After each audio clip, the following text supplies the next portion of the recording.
Good afternoon. I think the after lunch session is the most difficult one to kind of take care because you know what happens really after eating such a good food. It becomes very difficult to get all the attention. Anyway, I'll try my best. Thank you so much for inviting me over here. On the data protection bill, I think, yeah, my introduction. I'm Gautam. I'm from Deloitte. I'm a partner with Deloitte. Have been in cyber and information security and privacy for about 20 years now. So all the experience is primarily in the area of data protection, privacy, and cybersecurity. So fundamentally, I'll start with one, basic concern, and then I'll move over to, for the last 1 month, ever since the Srikrishna Committee report came out, I have read so much articles bashing the Data Protection Act.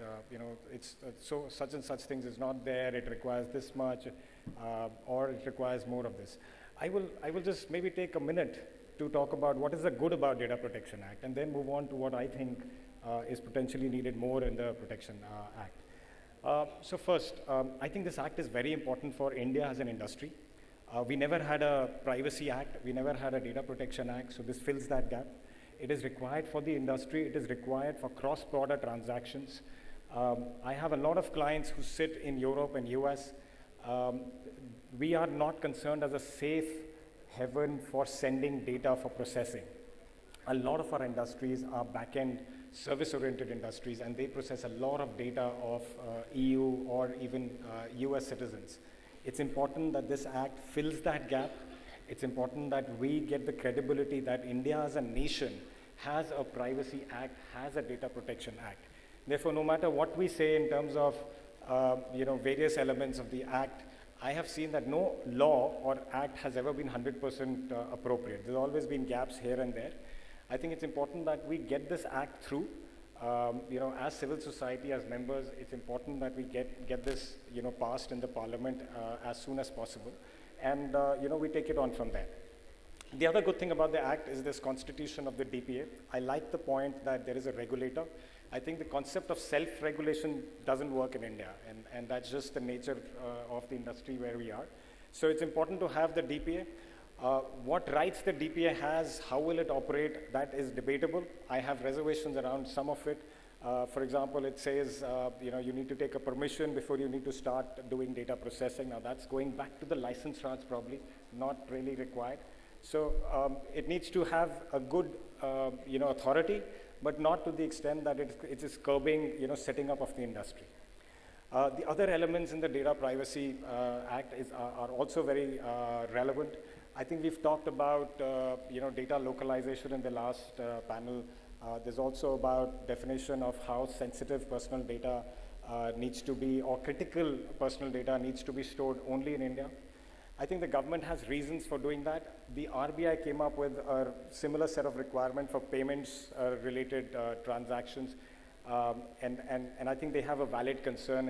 If you look at it from the regulator perspective, they may have a valid concern.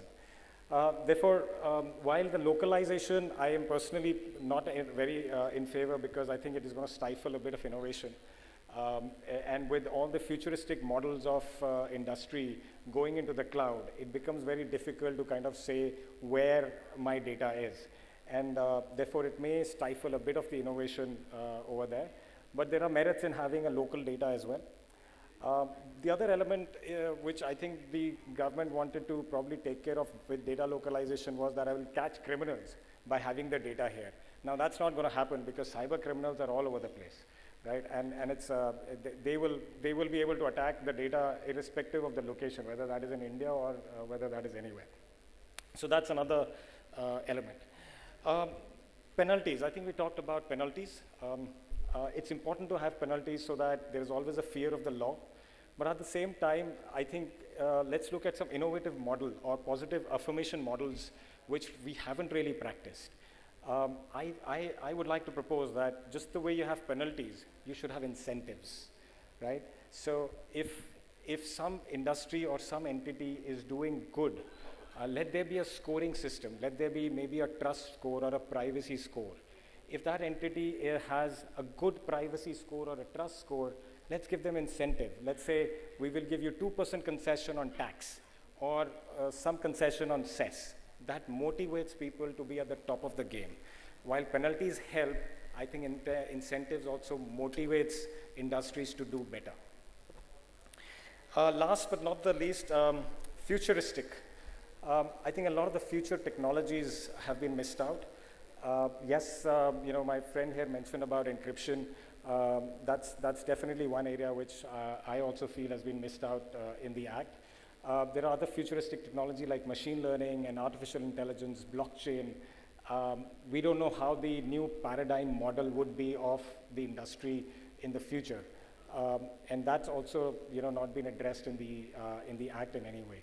So there is a need to maybe look at how the emerging technologies will play a game and how that impacts data protection and privacy from that element. So yeah, those were the points. I will stop here. Thank you so much. Wonderful.